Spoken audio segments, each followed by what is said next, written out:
घरेलू हिंसा भारतवर्ष में, भारतीय समाज में पारिवारिक समस्याओं के अंतर्गत घरेलू हिंसा एक प्रमुख और बहुत गंभीर समस्या है। परिवार पर यह दायित्व है कि वह अपने परिवार की महिला सदस्यों की देखभाल करे, उन्हें सुरक्षा दे,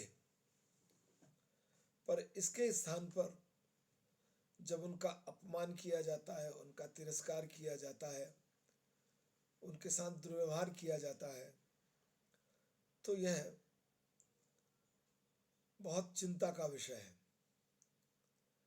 क्योंकि वर्तमान वैज्ञानिक युग में और उस युग में जो हम स्वतंत्र समाज में रह रहे हैं, जहां महिलाओं को राजनीतिक आधार पर समान दर्जा प्राप्त है, वहां अगर आज भी उनके प्रति दुर्व्यवहार और अपमान हो रहा है तो यह चिंता का विषय है और इसे बदलने के प्रयास किए जा रहे हैं और किए जाने चाहिए।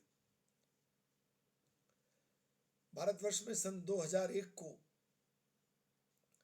महिला सशक्तिकरण वर्ष घोषित किया गया था और महिलाओं के सशक्तिकरण के लिए अनेक प्रकार की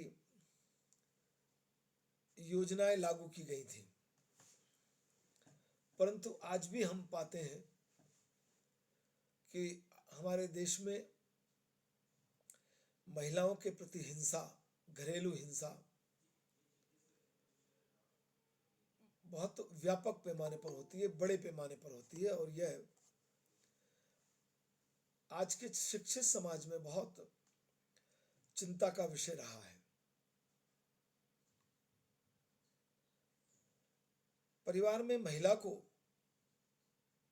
समानता का अधिकार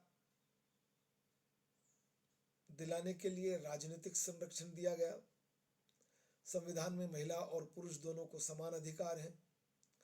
महिलाओं की शिक्षा के लिए स्वतंत्र भारत में बहुत प्रयास किए गए। कानून द्वारा उनको बहुत सारे अधिकार प्रदान किए गए। संपत्ति में अधिकार दिया गया, पिता की संपत्ति में अधिकार दिया गया, शिक्षा का अधिकार दिया गया, स्वतंत्रता पूर्वक अपने चयनित जीवन साथी से विवाह करने का अधिकार दिया गया। इस सब के बाद भी घरेलू हिंसा जारी है। स्ट्रास कहते हैं, किसी को नुकसान या चोट पहुंचाने की दृष्टि से उस पर जानबूझकर किया गया आघात हिंसा है, चाहे उसे वास्तव में शारीरिक क्षति ना हुई हो। स्ट्रास की परिभाषा में शारीरिक क्षति को केवल शामिल नहीं किया गया, बल्कि वह सभी प्रकार के संत्रास जिससे महिला को प्रताड़ना मिलती है, मानसिक रूप से वह दुखी होती है, वह सब भी घरेलू हिंसा में शामिल है। मेगार्गी कहते हैं, कोई भी ऐसा कार्य जो जानबूझकर धमकी या बलपूर्वक किया जाता है तथा जिसके फलस्वरूप व्यक्ति को शारीरिक आघात पहुंचा हो अथवा उसके सम्मान को ठेस पहुंची हो, उसे हम हिंसा कहते हैं। मेगार्गी हिंसा के बारे में बात कर रही, क्या हिंसा है? तो उनने कहा, कोई भी ऐसा कार्य जो जानबूझकर किया गया हो और जिसके परिणाम स्वरूप किसी व्यक्ति को शारीरिक आघात पहुंचा हो, उसके सम्मान को ठेस लगी हो, उसको मानसिक पीड़ा हुई हो, यह सब हिंसा के अंतर्गत शामिल है। महिलाओं के प्रति जो घर में हिंसा होती है, घरेलू हिंसा है, उसे महिलाओं के विरुद्ध होने वाली हिंसा कहकर भी सम्मिलित किया जाता है। जो घरेलू हिंसा है वह वैवाहिक संबंधों से विशेष प्रकार से जुड़ती है। इस तरह अगर हम समझने का प्रयास करें तो घरेलू हिंसा का संबंध स्त्रियों के विरुद्ध होने वाले उस प्रताड़ना से है जो किसी महिला के निकट संबंधियों द्वारा, जैसे सास, ससुर, जेठ, देवरानी, देवर, ननद के द्वारा किया जाता है। इसमें माता पिता भी शामिल है। यदि माता पिता भी अपनी पुत्री को प्रताड़ित कर रहे हैं तो वह भी घरेलू हिंसा में शामिल है। यह हिंसा का वह रूप है जिसमें प्रत्यक्ष और अप्रत्यक्ष दोनों प्रकार की धमकी, बल प्रयोग सम्मिलित है। इसमें यह भी सम्मिलित है कि स्त्री को उसकी इच्छा से कार्य करने से रोकना। महिलाओं से संबंधित जो हिंसा है उसमें अपनी इच्छा के विरुद्ध उनको विवाह करने के लिए बाध्य करना, विवाह के पश्चात दहेज के लिए प्रताड़ित करना इत्यादि शामिल है। भारतवर्ष में महिला शिक्षा का प्रतिशत बढ़ रहा है और इसके साथ हम एक उम्मीद करते हैं कि जो शिक्षित महिलाएं वह अपने अधिकारों के प्रति जागरूक होती है, इसलिए उसके साथ प्रताड़ना का प्रयोग सामान्यतः नहीं किया जा सकता। पर व्यवहारिक रूप में हम देखते हैं कि शिक्षित महिलाएं भी घरेलू प्रताड़ना, घरेलू हिंसा की शिकार होती हैं और इसके अंतर्गत एक स्त्री से उसकी इच्छा के विरुद्ध यौन संबंध स्थापित करना, शारीरिक छेड़छाड़ करना भी शामिल है परिवार के अंतर्गत।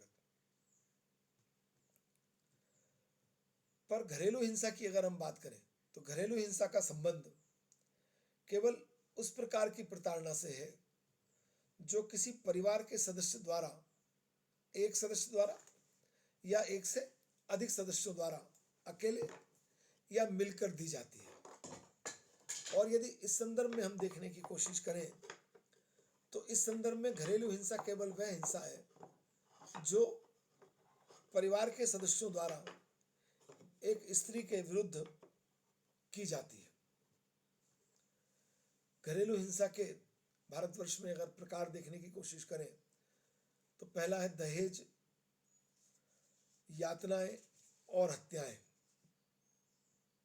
दहेज भारतवर्ष में बहुत गंभीर किस्म की समस्या है। दहेज विवाह के समय स्त्री को दिया जाने वाला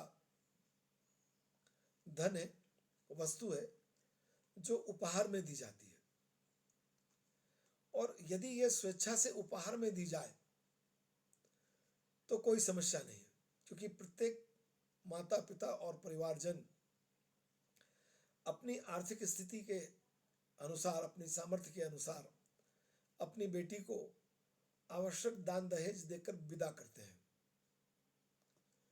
परंतु जब इसमें वर पक्ष द्वारा मांग सम्मिलित हो जाए तब यह चिंता का विषय है और यह मांग अनेक बार वधु पक्ष द्वारा अपनी जमीन, मकान, जेवर बेचकर पूरी की जाती है। पर यह भी देखा जाता है कि जहां एक बार मांग शुरू हो गई वहां फिर मांग का कोई अंत नहीं होता और इस स्वरूप में उस मांगी गई राशि का, मांगी गई वस्तु का निरंतर वर पक्ष को देना संभव नहीं होता और यहीं से उस स्त्री को प्रताड़ना प्रारंभ हो जाती है। उसको मानसिक रूप से प्रताड़ित किया जाता है, शारीरिक रूप से प्रताड़ित किया जाता है, सौंदर्य प्रसाधन सामग्री का उपयोग नहीं करने दिया जाता, मनमाने ढंग से उस पर पूरे परिवार का काम लाद दिया जाता है, मारपीट की जाती है। ये सब दहेज हिंसा के अंतर्गत शामिल है। अगला है शारीरिक प्रताड़ना।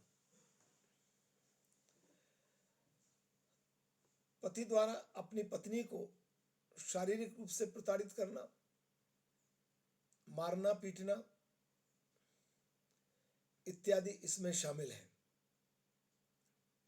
अमेरिका, कनाडा, फ्रांस, बैंकॉक जैसे देशों में भी इस प्रकार की शारीरिक प्रताड़ना देखने में आती है। परंतु भारतवर्ष में शारीरिक प्रताड़ना के कारण और इन विकसित देशों में सामाजिक प्रताड़ना के कारण अलग अलग है। श्री राम आहूजा ने इस संबंध में निष्कर्ष निकाला।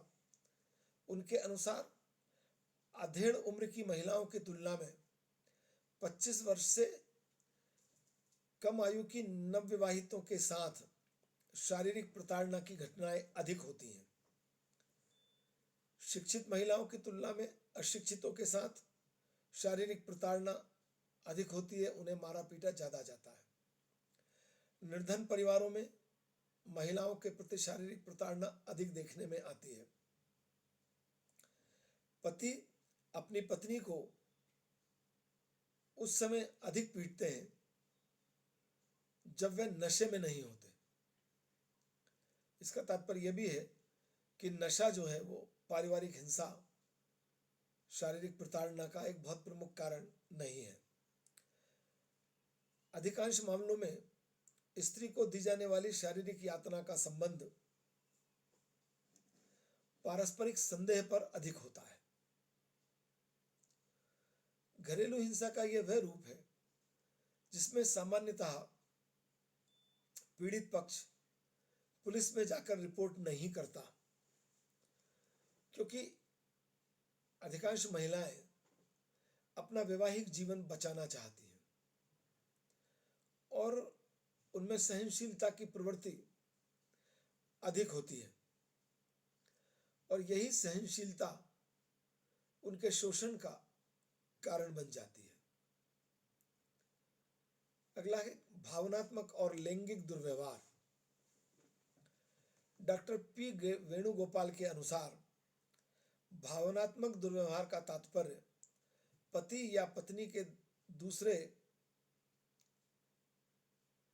सदस्यों द्वारा स्त्री को दूसरे लोगों की उपस्थिति में अपमानित करना, सामान्य बातों पर ताने देना, धमकी देना और दबाव के द्वारा ऐसे काम करने के लिए बाध्य करना जो स्त्री नहीं करना चाहती है वह शामिल है। और इस प्रकार का भावनात्मक दुर्व्यवहार पति और परिवार के दूसरे सदस्यों के द्वारा किया जाता है। लैंगिक दुर्व्यवहार का तात्पर्य किसी ऐसे यौनिक संबंध से है जिसमें प्रेम और स्वेच्छा का अभाव होता है। पत्नी की इच्छा के विरुद्ध उसे शारीरिक संसर्ग के लिए विवश करना, अप्राकृतिक संसर्ग के लिए विवश करना, नशा करके उसे ऐसे संबंध स्थापित करने के लिए बाध्य करना और पति के अतिरिक्त बाह्य व्यक्तियों के साथ ऐसे संबंध स्थापित करने के लिए बाध्य करना शामिल है। और यह लैंगिक और भावनात्मक दुर्व्यवहार स्त्री को मानसिक रूप से तोड़ देता है, क्योंकि स्त्री के लिए इससे अधिक अपमानजनक और कुछ नहीं होता। और इस अपमान का परिणाम यह होता है कि कई बार स्त्रियां मानसिक रूप से विक्षिप्त हो जाती हैं, आत्महत्या तक कर लेती हैं। अगला है नारी हत्या या भ्रूण हत्या। स्त्रियों के प्रति जो हिंसा है उसमें पुत्र प्राप्ति ना होना, पुत्र का जन्म उसके द्वारा ना दिया जाना, हिंसा का एक बड़ा कारण है। हिंदू धर्म और दर्शन के अनुसार मोक्ष को प्राप्त करने के लिए पुत्र का होना अत्यंत आवश्यक है और पुत्र का जन्म बहुत प्रसन्नता का कारण होता है। लिंग परीक्षण हालांकि कानून द्वारा बाधित है, दंडनीय है, पर लिंग परीक्षण ने इस बात का अवसर उपलब्ध कराया कि गर्भस्थ शिशु के लिंग की जांच की जा सके और ये बाधित और कानूनी द्वारा दंडित होने के बाद भी ऐसे लैंगिक परीक्षण हमारे यहाँ बहुत होते हैं और यदि गर्भस्थ शिशु स्त्रीलिंग है तो पुत्र की चाह में उसकी भ्रूण हत्या कर दी जाती है। बहुत चिंता का विषय है। इसका परिणाम है कि हमारे देश में स्त्री और पुरुष का अनुपात लगातार बिगड़ता जा रहा है। 1000 पुरुषों पर स्त्रियों की संख्या लगातार कम होती जा रही है। बीडी मिलर ने लड़कियों की भ्रूण हत्या के अतिरिक्त परिवार में नारी हत्या की बढ़ती हुई घटना को भी घरेलू हिंसा से जोड़ा है। किसी महिला को जहर देकर, गला घोंटकर, जलाकर, घातक हथियार से आक्रमण करके उसकी हत्या कर देना प्रत्यक्ष नारी हत्या है। नारी हत्या का अप्रत्यक्ष स्वरूप स्त्रियों में कुपोषण, मानसिक उत्पीड़न और उनकी चिकित्सा में लापरवाही या कमी है। स्त्रियों में कुपोषण बहुत देखने में आता है। उनको पौष्टिक भोजन नहीं दिया जाता। उनसे छुटकारा पाने के प्रयास में ऐसा किया जाता है। सीधे नहीं मार सकते तो यह अप्रत्यक्ष तरीका है जिससे उसे कमजोर करके मृत्यु की ओर धकेल दिया जाए। अगला है वैवाहिक शोषण। भारत के ग्रामीण और नगरीय परिवारों में आज भी विवाह के संबंध में सामंतवादी मनोवृत्ति पाई जाती है। बाल विवाह कानून द्वारा अपराध घोषित है। उसके बावजूद ग्रामीण अंचल में बाल विवाह की संख्या अधिक है। बाल विवाह देखने में आते हैं। लड़कियों को जीवन साथी के चयन के संबंध में स्वतंत्रता नहीं है।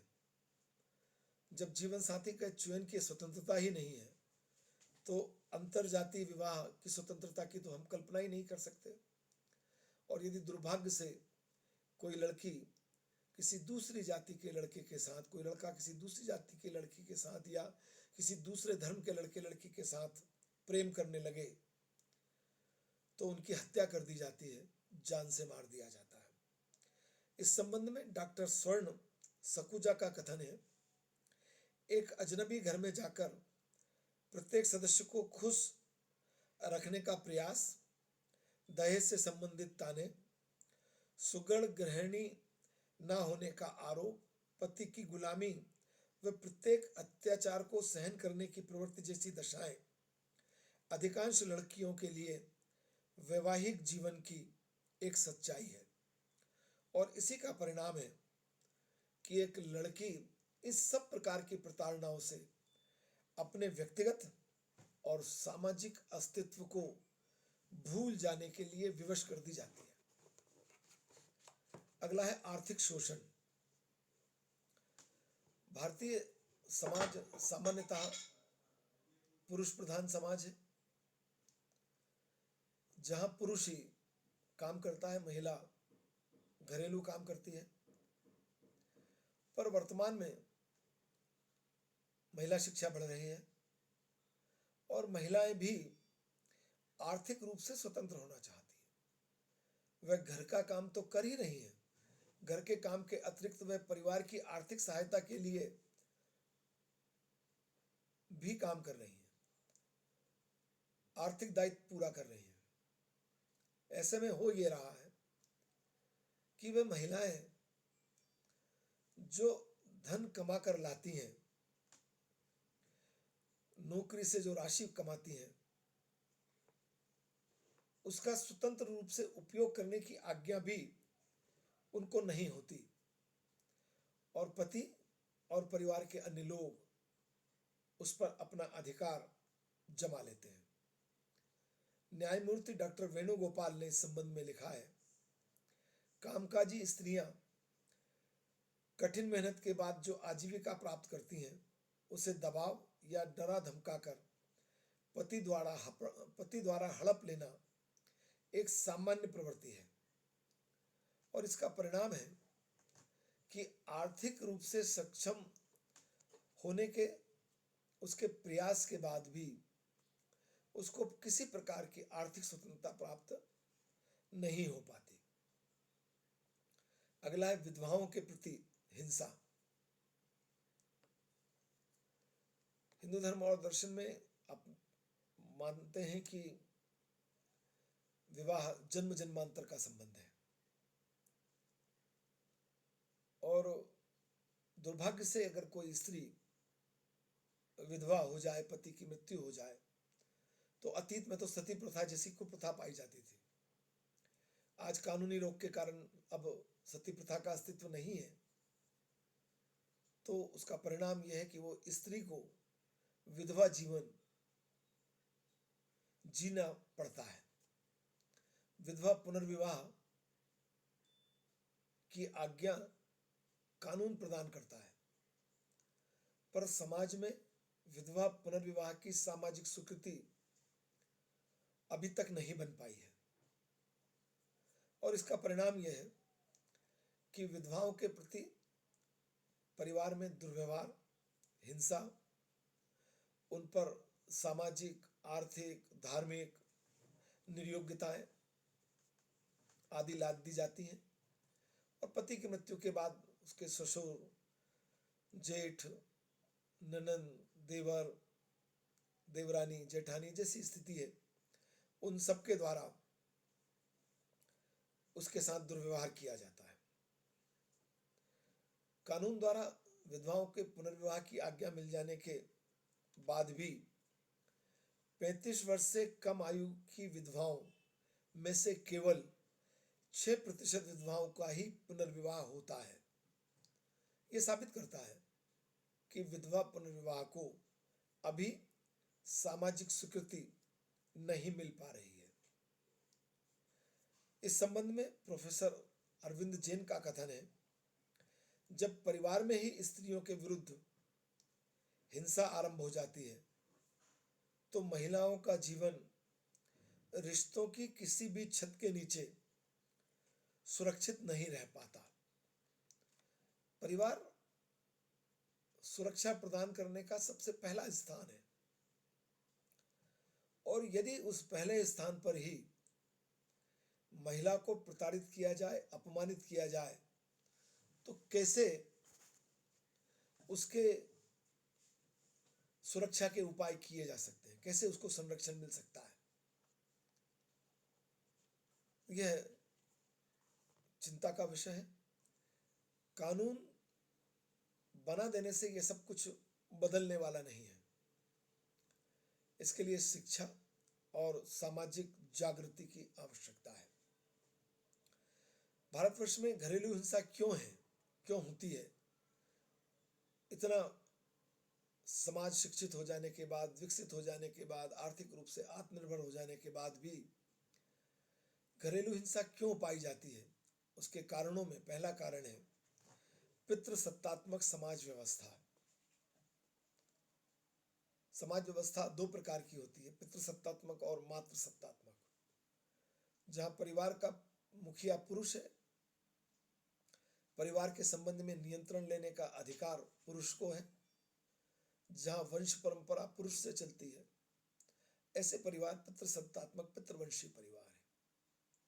इसके विपरीत स्थिति मातृसत्तात्मक मातृवंशी है, जहां महिलाओं को पुरुषों के समान पितृसत्तात्मक व्यवस्था में जैसे पुरुषों को अधिकार प्राप्त है वैसे अधिकार प्राप्त होते हैं।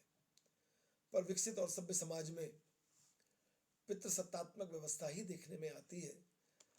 भारतवर्ष की कुछ आदिम जातियों में मातृसत्तात्मक व्यवस्था आज भी देखने में आती है, पर वो बहुत नगण्य है।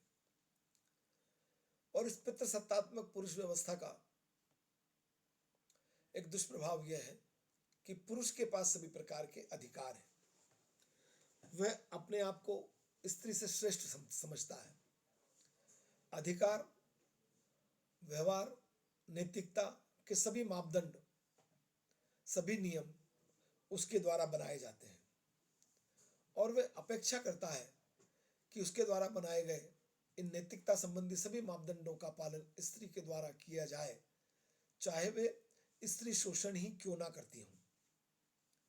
इस संबंध में दुवास ने लिखा है, मध्यम वर्गीय परिवारों में अधिकांश शिक्षित स्त्रियों को भी उन सांस्कृतिक नियमों के आधार पर दबाकर रखा जाता है जो सामंतवादी व्यवस्था के आधार है। दूसरा है धार्मिक पक्षपात।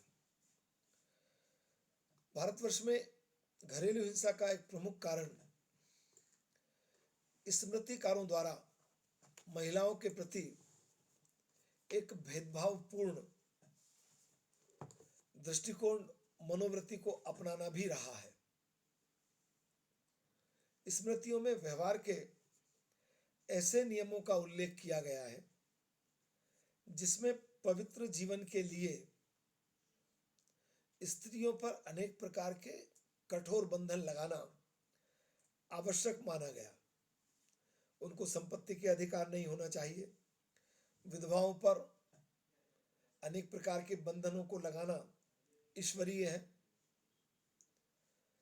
इस सब का परिणाम हुआ कि पुरुष को महिलाओं के प्रति शारीरिक और मानसिक हिंसा का एक अधिकार मिल गया। हालांकि वर्तमान समय में धार्मिक नेताओं द्वारा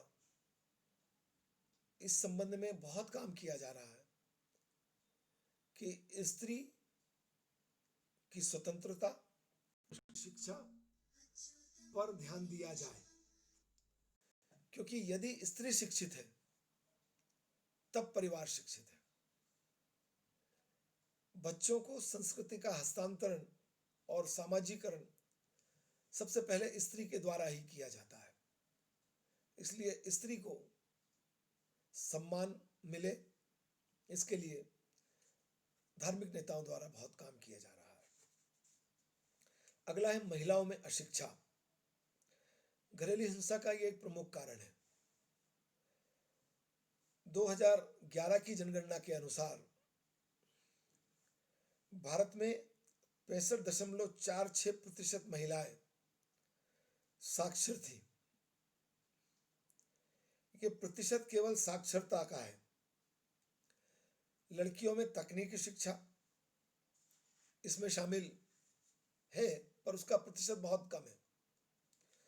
लड़कियों को शिक्षा प्राप्त करने के लिए घर से बाहर भेजना आज भी पसंद नहीं किया जाता और इसका परिणाम यह है कि वो जो हम जिस शिक्षा के आंकड़े की बात कर रहे हैं वो उनकी प्राथमिक शिक्षा, मिडिल शिक्षा, गांव तक हायर सेकेंडरी की शिक्षा तक सम्मिलित है।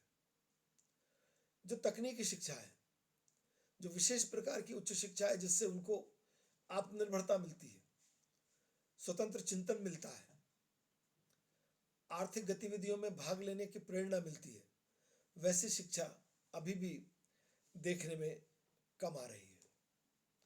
समाज में अनेक प्रकार की सामाजिक कुप्रथाएं जैसे बाल विवाह, पर्दा प्रथा, दहेज प्रथा, विधवा पुनर्विवाह पर नियंत्रण इत्यादि भी स्त्रियों के प्रति अत्याचार के लिए उत्तरदायी है। स्त्रियां बहुत सहनशील हैं। वह पुरुषों की तुलना में परिवार का, बच्चों का, परिवार के मान सम्मान का बहुत ध्यान रखती है और यह सहनशीलता ही उनके लिए घातक हो जाती है। यह सहनशीलता उनको अत्याचार सहन करने के लिए प्रेरित कर देती है और वह इसकी शिकायत घर परिवार के बाहर अड़ोस पड़ोस से भी नहीं करती। कानून तो बहुत बाद में आता है।